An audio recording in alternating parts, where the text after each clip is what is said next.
we had a really small investor, and he told me one day, he basically said to me, "You're unfit to be a CEO.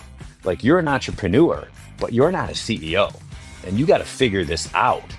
And I'm like 29 years old. I'm like, okay. But I was fired up. I'm like, I didn't look at him and be like, "You're a jerk." The one thing I've learned, no matter what stage you're at in your life, what age, season, whatever it is, like, feedback is a gift. If someone's got the courage to tell you something constructive, you better just thank them. What's up, friends? Never miss a call again. So our partners with Free to Grow, their world-class AI voice CSR platform is designed specifically for trades businesses with industry-leading integrations and dedicated onboarding team. You'll never have to worry about missing calls or losing leads again, whether it's booking, rescheduling, answering customer questions, or escalating to your internal staff. Their AI handles it all 24/7. And not only that, it can book directly into your FSM. So stop wasting time on and money on leads that get fumbled. Let Free to Grow turn every call into a book job. Today's episode is powered by Rilla Voice. Rilla has taken those cumbersome, time-consuming ride-alongs and streamlined the entire process by leveraging AI technology to do dozens or hundreds of ride-alongs virtually every single day. They also provide you, the owner or manager, with the top performers KPI metrics designed easily for you to coach your team into rock stars. Schedule a demo today at www.rilla.com. Today's episode is powered by Xero Systems. Xero is all about removing the clutter and unnecessary touch points to run your home service business profitably. They use AI dispatching to get the right tech to the right call automatically, and job time efficiency to ensure your entire team runs like a profit-generating machine. Get a tech upgrade for your business at get.xero.tech/service-business-mastery. What's up? Hello, everyone out there in podcast world. Hope you're having a wonderful day. You're listening to or watching the Service Business Mastery podcast. And Josh is not with us today. Josh is actually on the road traveling. We have, it's a story of our life. We literally were in Vegas for a week and then came home for a day and then drove to Orlando. We were in Orlando for a week, and now Josh is back somewhere around Florida before he goes back to Arizona. Next week, the two of us will be in Arizona and Phoenix together. So like 32 trade shows this year and adding more to it. So like I'm ready for it to be done, but we're not even close to it being done yet. So, but last year, funny that we mentioned Orlando. Last year, we met Michael Caito and I met at ACA. Unfortunately, we didn't get to talk a whole lot. I did listen in on your keynote, which was great. I appreciate that. That was really good. MAP Consulting is now your company and you're CEO of, and it's a cool story how you acquired the company. With that being said, can you give us a little bit of your background, your history, and how MAP Consulting came about? Yeah, first of all, what's going on with 32 trade shows? Dude, you got to do it. I mean, especially with Phone Tap being announced. Yeah. So, the new biz. Yeah. And every time we go to one, and we either are recording podcasts there or we are presenting on the stage and talking about AI and automation in the trades. And it was funny because we had no products to sell. We literally last year went to about 30 trade shows and we presented on stage at most of them. And they were like, "All right, cool. I love what you got. What can I buy from you?" What can I buy? Right. Nothing. We don't have anything to sell. We're here to educate. That's it. And so after about the fifth or sixth show, we were like, you know what? We probably should create something. And that's how two of the businesses came about. And so now we're talking about Phone Tap, which is our AI phone call analysis tool. So, dude, I love it, Tersh. And I'm going to get into my story here in a sec, but you and I were having a quick conversation earlier, and I just love telling the story about how, I'm involved in YPO and I co-chair a CEO Academy at Columbia Business School every year. So we get CEOs from around the world. They come in and then they bring their kids, and there's like tracks for the CEO, the spouse, and then child, which are teenagers. Yeah. And we're like, they're bringing in AI speakers. I'm like, listen, I know we're bringing in these AI guys and AI girls, and they're going to speak, and they're professors. But I'm like, the one that we need to really bring in to speak is the lazy 24-year-old that's got his first job and is doing the same amount of work as everybody else in half the time because he's using all the tools. Like that's where the rubber hits the road. Yeah. 100%. Anyways, Well, for real though, because like we are very task oriented as far as all of our businesses, because I have 8 businesses total, and then Josh has got the same amount plus, about 7 or 8 himself, Yeah. because we own a couple of them ourselves without owning them together. But one of our biggest things is we don't micromanage people's time. Like, did you clock in at 8 o'clock? Did you clock out at 5 p.m.? That stuff we don't really care about. More so, we want to know, have you completed your task? And you complete your task, cool. You can get out of here, like whatever. Because if you're being efficient, because this is a very easy trap to fall into. You become extremely efficient, and then all of a sudden you don't take time that you gained for yourself. You end up throwing more load on yourself, or you expect more things out of yourself, because now the new norm is I can do all of these tasks in 4 hours that used to take 16 hours. So now I can fill up the other hours with more work. Whereas you need to also be able to take a mental break. And I wholeheartedly believe in that. But Yeah, no, that's a great point, because like when you think about the individual CEO, the entrepreneur, and if you can get it done faster, that's great. But where do you use the other time? Are you going to use it in the most impactful ways? And to me, like I was talking to somebody yesterday on a podcast, and they were like, well, what do you do like when you're in a rut or you're getting burnt out? I'm like, there's 2 things I do. Okay, number 1, I focus on my physical fitness, my health, because to me, everything starts like, how am I feeling? Not And when I say feeling, I mean physically. Like, am I grinding? Am I at the gym and I put in the work in? Because when I do that, I like mentally, everything starts to change for me. So that's the first thing. The second thing is, what am I doing to study? What am I doing to learn? What am I doing to like challenge the brain? And so those 2 things, like, so when you get more efficient, you can put some time into that. And it's just this flywheel that just gets better and better. We're off on a tangent. Tersh, you asked That's me, great. but see, this is what happens, bro. When you're on It a is. good, when you're talking to people that like, when it's fun and you're talking the right stuff, it just goes. Okay, let me get back. So you're right. I'm the CEO of Map Consulting. We met in Orlando, the keynote. That was a pleasure. I had so much fun doing that, because it's just great to help people grow and get Right. better. And we give them little tips. But my story like really begins back in college when my 2 partners and I, Matt and Anthony, we started this company called Restaurants on the Run. Okay, so I'm talking the mid 90s, dude, 30 years ago. Okay. And what we did was food delivery. So think DoorDash, Uber Eats. So Yeah. we were That's doing way that. before times. That's way before that. So we started this business. We didn't have mobile phones.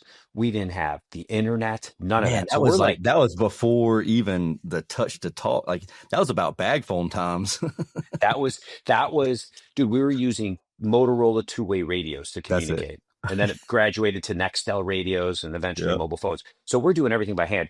But, obviously, we had, as entrepreneurs, we're grinding, we're gritty. We had to quit college because we started the business during college, and we started to get traction, and then we had to adapt through, mobile technology, internet, blah, blah, blah. So we Yep. did that for 20 years. But about 5 years into it, we had a really small investor, and he told me one day, he basically said to me, you're unfit to be a CEO. Like, you're an entrepreneur, but you're not a CEO, and you got to figure Okay. this out. Yeah. And I'm like 29 years old. I'm like, okay. But I was fired up. I'm like, I didn't look at him and be like, you're a jerk or Right. something. I said, bro, thank you. I'm Most people grateful. they'd take offense to it because it's Take an ego offense. thing. Listen, the one thing I've learned, no matter what stage you're at in your life, what age, season, whatever it is, like, feedback is a gift. If someone's It got the is. courage to tell you something constructive, you better just thank them. Because I know for me, it's hard sometimes to give Oh that yeah. constructive feedback. So he tells me that, and I'm like, well, what am I going to do about it? So I go back to my CEO peer group, and I'm like, this is what I found. This is what he told me. What am I going to do? And they're like, we don't know what to do. We're in the same situation. But there was one guy there who didn't even say it in the meeting. He literally made a phone call to this company called Map and said, you got to call this guy Caito. So they call me. I get on the phone with them. Long story short, I go to this workshop that Map is, by the way, Map's a 65-year-old business. And so right today, but I go to this workshop 20 years ago, okay, which we still do today, train 20, 30 executives, or actually even more than that every single month. So I go to this workshop and I'm like, oh my gosh. So this is what it means to run a business.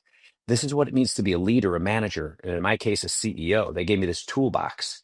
So I'm like, okay, I need to do this. But I also realized that I need help implementing all these great tools that I learned, which I can talk about. And so I brought a coach into my business. And for 15 years, we had a coach running what I consider our most important meeting every single month with my executive team. I sent all my managers to that workshop, and we just started growing the business. We got so good at the operational way to run a company that we started buying other companies around the country. And then 10 years Now, ago, this is still Yep. the restaurant company? This the is restaurant? still the restaurant. We're building I know, I'm all over the board. We're building this food delivery business with the Yeah. help of MAP training us how to run a company and training our managers how to be managers. And so at the 20-year mark, as we had bought 10 companies around the country and integrated them. This is, now things are starting to heat up in the industry. You've got Grubhub, Uber Eats, people are starting to come into it. And as we're growing, again, like I said, 10 years ago, we're out in the market to raise capital, and Grubhub comes to us and says, hey, we want to buy you. We had about 500 people in the company. They Oh, were wow. building their national footprint. We had to start on the national footprint. So they bought us, and our team helped them build out their current footprint. That was 10 years ago. So we sold it to Grubhub, and it was cool. great. It was really cool. How was that exit from the company to selling it to Grubhub? Was it immediate for you? Like, all right, I'm out, or did you have to stay on board? Well, listen, the process of selling your company to a public company is pretty interesting because, I couldn't imagine. I mean, we bought a bunch of companies, but we're just small guys buying companies. Our due diligence was like, we just bought exactly what we knew. It's like we weren't sophisticated. Sure. Yeah. They're coming in and sending a team in, and they're like doing all the due diligence and using words that I had never heard of. And and so it's like, but it worked. And the best part, Tersh, about this story is like they sent us a letter in like August, and we're like, okay, cool, let's do this. And I stayed super zeroed in on the business because I was like, well, what if something goes wrong on this? So I stayed zeroed in. The rest of the team was focused on due diligence and the acquisition process. And sure enough, come Christmas time, the holidays, like we heard nothing from them for weeks. And we're like, what's going on? Yeah. And then finally, after the holidays, they come back and they're hot and heavy and they're like, let's get the deal done. And of course, they tried to retrade it at the last minute, but the bankers. So anyways, long story short, the deal went through, but the business grew.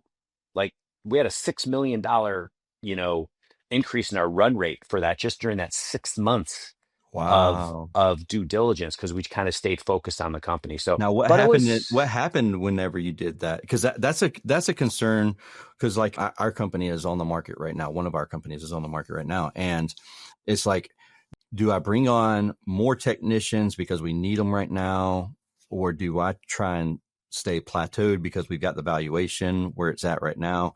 But what happens if we got a contract and we got this killer salesperson or this, great technician that's upselling everything. And then all of a sudden the value, like you did, and the valuation should go up, but does it actually go up in, after that 6-month period, or is it just the same? I think, okay. So in our case, so here's my advice to it. Whenever I talk to entrepreneurs that are going through a process, I go, always keep your foot on the pedal, the gas. Because keep growing that business. Even if you don't get credit for that, we didn't get credit for the growth rate. Okay. But even if you don't, it doesn't matter. Put the pedal to the metal, because if this deal falls out and you cross that emotional bridge to the other side where you're like, I'm out, but now all of a sudden you got to walk back. That bridge is probably broken. You don't want to go back, but you got to go back. So you better make sure that business is cruising. Yeah. Okay. Because I've been there. Like I've had that, because for those who are listening, I mean, a lot of people, if you're a regular listener, you know that we have a lot of companies. I mean, I think I said it in the intro as well, but so there are times where I've disconnected from some companies versus other ones. And so like, thankfully I've had, great management in place. And so I didn't have to be there in the day-to-day operations. Well, there was a time where I had to get back into one of the service companies, the HVAC company, and mentally I had checked out and I didn't want to be there. And I wanted to be in the other business that was actively growing. And so it was like, man, 6 months of me just not really wanting to be there at all. And you could tell, the team could tell. And then like I had to have a reality check of, hey, I'm going to run this place into the ground if I don't change up things. And, I fixed my mentality on that aspect of it. And the team could tell that I was there, and it wasn't necessarily a hobby business anymore. And so, but yeah, it's very easy to fall into that.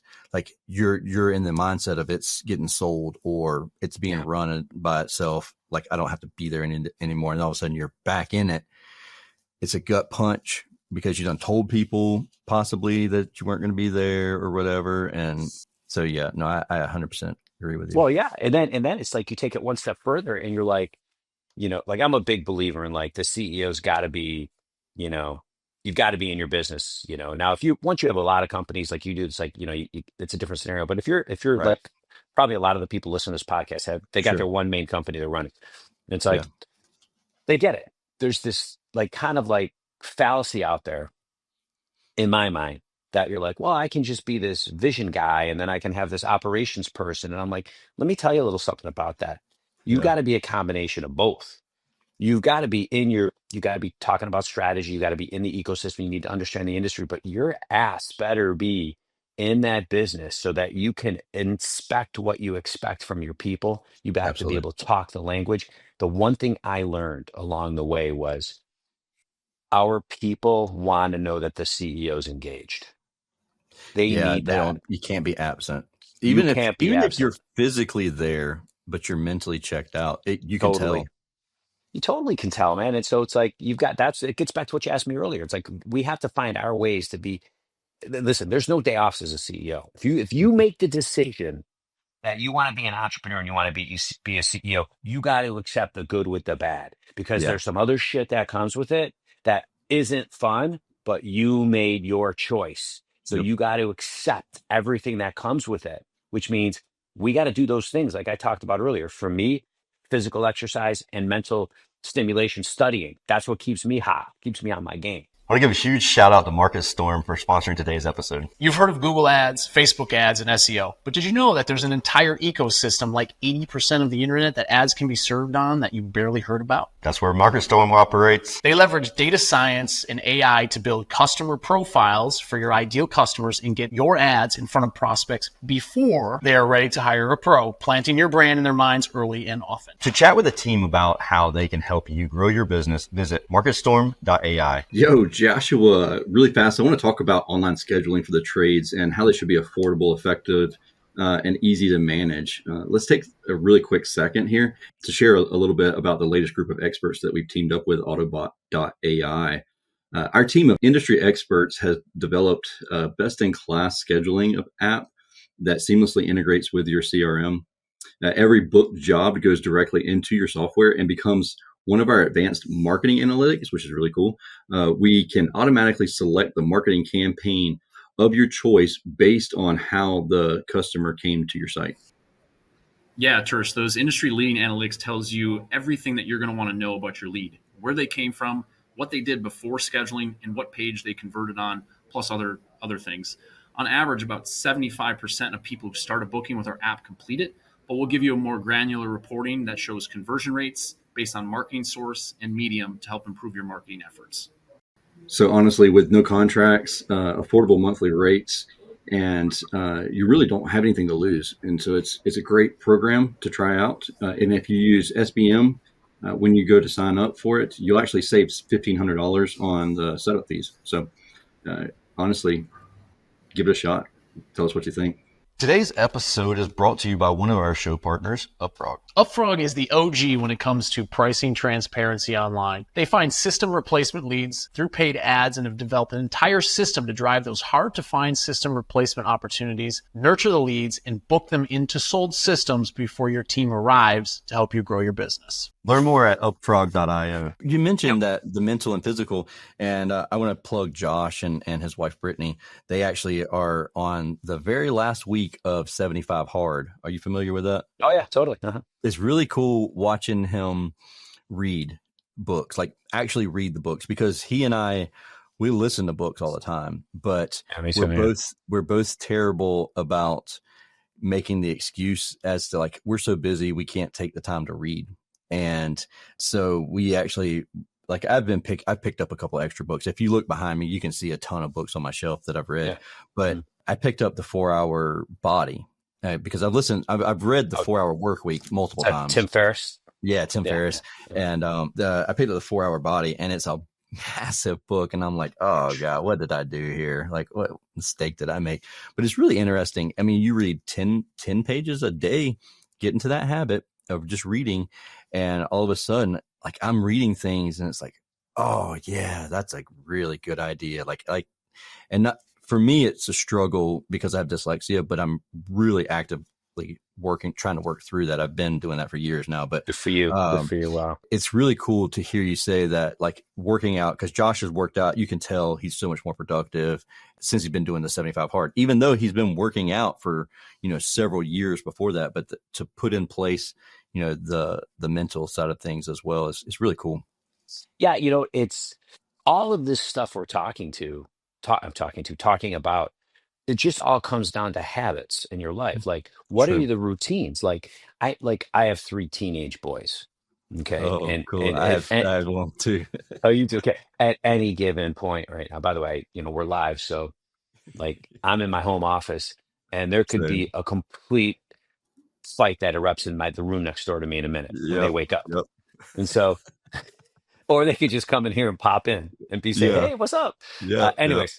But it comes, like, I think back to when our boys were babies, and my wife Carol's amazing, and, like, a lot of parents, the first thing they focus on with their kids is, how do we get them to sleep? How do we get them into the right sleep routine?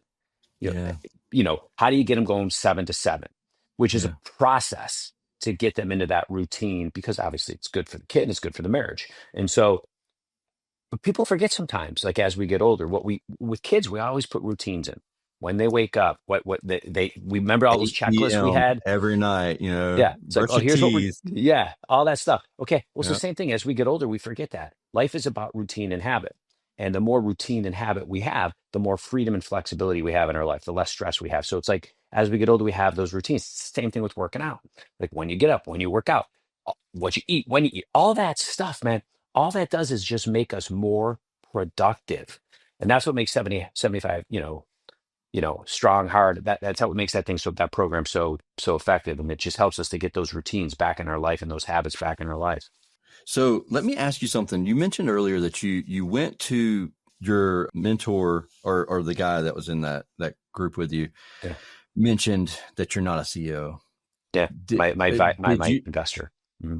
Oh, the investor. I'm sorry. Yeah. So did you have a CEO come in place, or did MAP Consulting teach you enough to become the CEO that you needed to be? Great. Tersh, I made at that point in time, I could have ignored him and done nothing. I could have accepted and hired somebody, which we're too small to hire a CEO. So I made the choice that I wanted to become what I call the entrepreneurial CEO. Okay. I wanted to figure out how to take all this awesome energy that we all have on this call right now about being an entrepreneur and say, okay, it's time for me to put my big boy pants on, because as my company grows, the people I hire are going to expect a CEO level leader, not just an entrepreneur. Because, like, as we grow, these people that we're hiring, like, they have families, they're getting married, they're doing all kinds of things. It's like, they don't need some they need somebody they can depend on running the show. Yeah. So I said, I want to figure out how to combine that entrepreneurial passion that we have with, the discipline of a CEO. Yeah. And so when I found MAP and went to the training, they taught me how to be a disciplined leader. The challenge was taking it back to my company was going to be tricky because I wasn't the disciplined leader. So they have to see you. They're like, oh, here we go. Let's just hold off for about 2 weeks and he'll get back to the way he was. Dude, they did Tersh flavor of the month, bro. That's exactly it. Yeah. They wait you out. They're like, okay, they nod their head and then they know you're going to forget about it. Yep. So for that not to happen, I brought in, a coach from MAP, a senior consultant, because that was the person that was going to train take my team through the process of being a disciplined leader and put the discipline we need in the organization. Because let's face it, Tersh, most businesses are a reflection of their founder. Most True. businesses are a reflection of their founder. So if you're all over the place, Yep. that's probably what the business looks like. If you're super analytical, the business probably reflects that.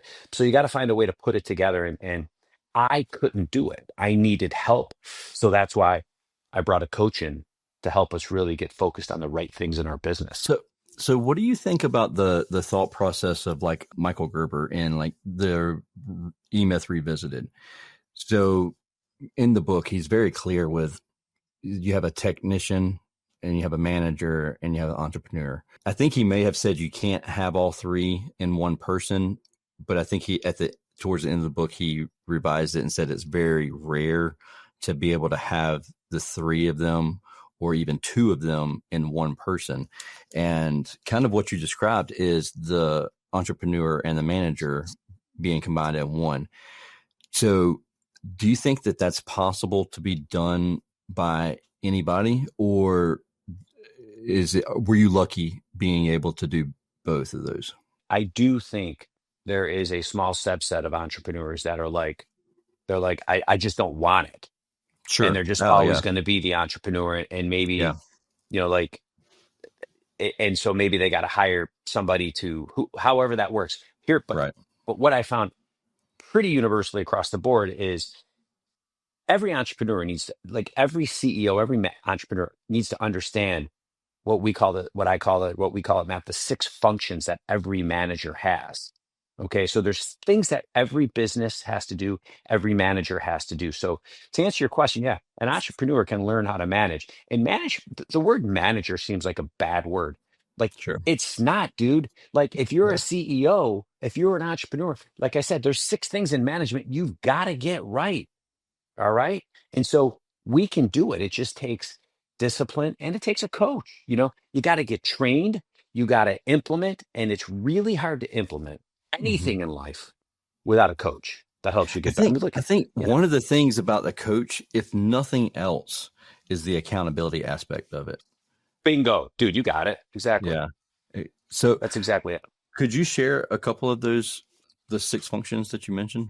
Yeah, no problem. There's you don't have to do all of them, but it's easy. It's like there's 6 things we got to get right. You got to get leadership right, which means, as a manager, what's your vision? Okay. Are you inspiring others? Are you coaching others? Okay. That's leadership. Number 1, you got to get it right. And people get this all confused. They're like, well, you can't be a leader and you can't be a manager. Bullshit. If you're a manager, you need to understand how to be a leader. All right. Sure. Period. So number 1 is leadership. Number 2, it's obvious. We got to get the right people. Okay. Right people on the got to get to, that's called staffing. That's number 2 thing we have to do. Okay. And there's number 3 thing we have to do is, do we have a plan? Like, do we know what the hell we're doing and how we're going to get there? Okay. Number 4, how are we organized? Do we have the right structure for our business? Do we have the right people? Are the people in the right seats? Okay. Do those people actually know how they win, what their success is? Okay. How are they graded? Is there a scorecard? Like, what it's like, yes, we have to do that. The 5th thing we have to do is we have to be able to, have controls in place. We have to have measurements for the whole company. But this is the thing you just said, Tersh. Controls is synonymous with accountability. Do we have a culture of accountability? That's the 5th thing. And then the 6th thing is, communication. Do all of our managers, including ourselves, understand how to communicate in a way where it's effective communication? It's not just like, saying something, forgetting about it. It's like, it's just, do we know how to make sure that we're communicating for understanding? How many times do we like say something to somebody, but it's like, you don't ask them, hey, can you just play that back for me? Repeat to me what I just said. Or Tersh, you say something to me, I'm like, let me play this back for you. So 6 things to recap. Every manager, including a CEO, they have to get leadership right. They've got to get, people right. They got to get the plan right. They got to be structured, make sure everybody knows what their job is. They need to have accountability, which is controlling that. Another way to say that is everybody setting goals in their business. And then how's the communicating for understanding? It's simple. Thank you to Company Cam for supporting today's episode. These guys are changing the game for contractors with their smart photo app. Keep your projects documented and streamline your team's communication with even your most complicated jobs. Try it for free for 14 days and get 25% off of your first 2 months at companycam.com/SBM. I think the communication part of it is going to be the most challenging, especially if you have a business full of men. It's like asking men to communicate properly. It's like, no, we're it's like horrible, oil in the water bro. sometimes. Yeah. It is. Like, I'll bring this back to like what you said earlier. You were like, when that guy sent me to introduce me to MAP and I went to the workshop, those are the things I learned. And I learned them. And when I was doing it, I was like, okay, I understand what you're training me on here. And I understand how I look at it from a CEO, but I also understand how I look at it from a manager. And that was the crux of everything. And so once you start to understand that, you start to realize that when you implement these 6 things, the end result is a disciplined organization that has goals up and down the organization. Everybody, my last company, Tersh, everybody, including the front line technicians or drivers in the field, because we had 400 drivers, like everybody was goal setting. And every month, everybody understood how they did on their goals from the previous month. And then they set new goals. And when you think of that, when you combine these things and you're like, okay, wait a second, I've got a vision, I've got a plan, I've got good people, everybody knows what their job is. Hey, we're grading them every month. And then you're in that, but you're transparent, your communication, you're regularly communicating where the company's going, you're talking. It's like when you put those things together, it's like your organization is aligned, okay? And it's accountable and it is moving. It's unbelievable. And so you asked me, how did I end up with MAP? I went to that, implemented in my business. And after I sold it, after a couple of years, I came back to MAP and I said, you guys are unbelievable. Every reason you and I just talked about. And so we bought the company and we said, we're going to scale this business. We layered in technology. I'll be layering in more AI to it after talking to you. And we're scaling it. And my vision was to take it globally to help entrepreneurs around the world. And we do most of the work that this company does is in like the home services space. Yeah. So with the last, we're running up on the end of our time, but the last thing that I want to ask you is, for a business in the home service industry, what would you say is I don't know if it's the lowest hanging fruit, or what's the thing that we miss the most often? And the thing that we could do right now and change a lot of things, like just be more successful. Well, okay. It's hard to say just one, but I'm going to say 2. Okay. So, but listen, the first one, home services comes, I think a lot of them do it right. They measure various things. Sometimes, though, we measure too many things. Oh, yeah. Don't measure KPIs just to measure KPIs. Yeah. So the number one thing is it's the Pareto principle. What are the 20% that create 80%? So understanding at the executive level and that in every department, what is that scorecard look like? What we call vital factors? What are the 20% of the KPIs that you need to be looking at that drive 80% of the results? And you do that at the executive level in every department. And then you make sure somebody owns those. Every KPI you have, somebody should own, and they should be goal setting against it every single month. So that's the first thing. The second thing, which really ties into it, is not just home services, every business, they over promote people, and people get promoted to manager, but they never get trained in how to be a manager. The number one factor in, the growth trajectory of your business comes down to that linchpin position of a manager. Because what happens if that's already happened in the business? We've already done it. You've already trained them, or they haven't trained them. Yeah. You do what I did, which was, I'm not saying go to MAP, but I'm saying I had to retrain myself at 5 years. And then I had to circle back to all my managers and train them. But once they got trained, and then I put this goal setting framework in our business, because MAP does 2 things. We train managers and put goal setting frameworks in. Once you train them and you start implementing a goal setting framework, they reinforce each other, and the people just instantaneously start to grow. And I'll wrap it up on this comment. Gallup wrote a book. The book's called "It's the Manager." It's like this thick. All right. So I read the Gallup first section. Is in the Gallup polls. Yes, they wrote a book called "It's the Manager," and literally the title of the book That's the title. And it gets to some of the statistics it says is that, managers are responsible for 70% of the variance in employee engagement. So it's like the better your managers, the more trained they are, the more engaged your people are going to be.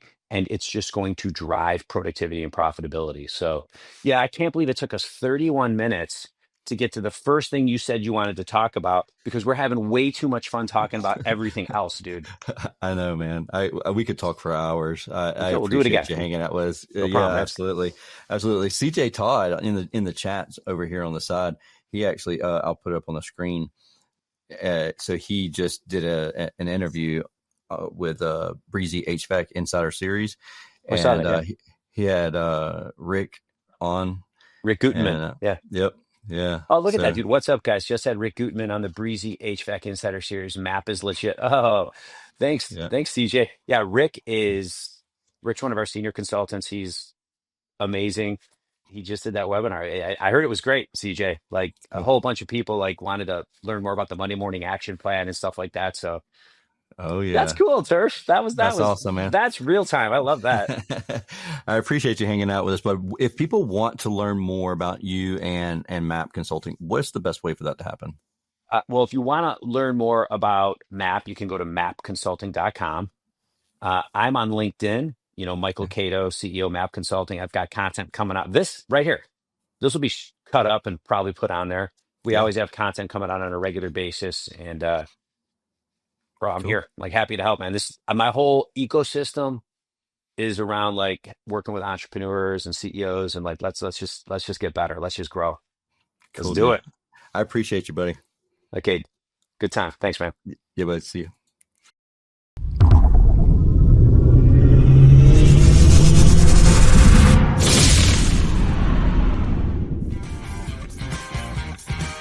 Thank you for listening to this episode of Service Business Mastery.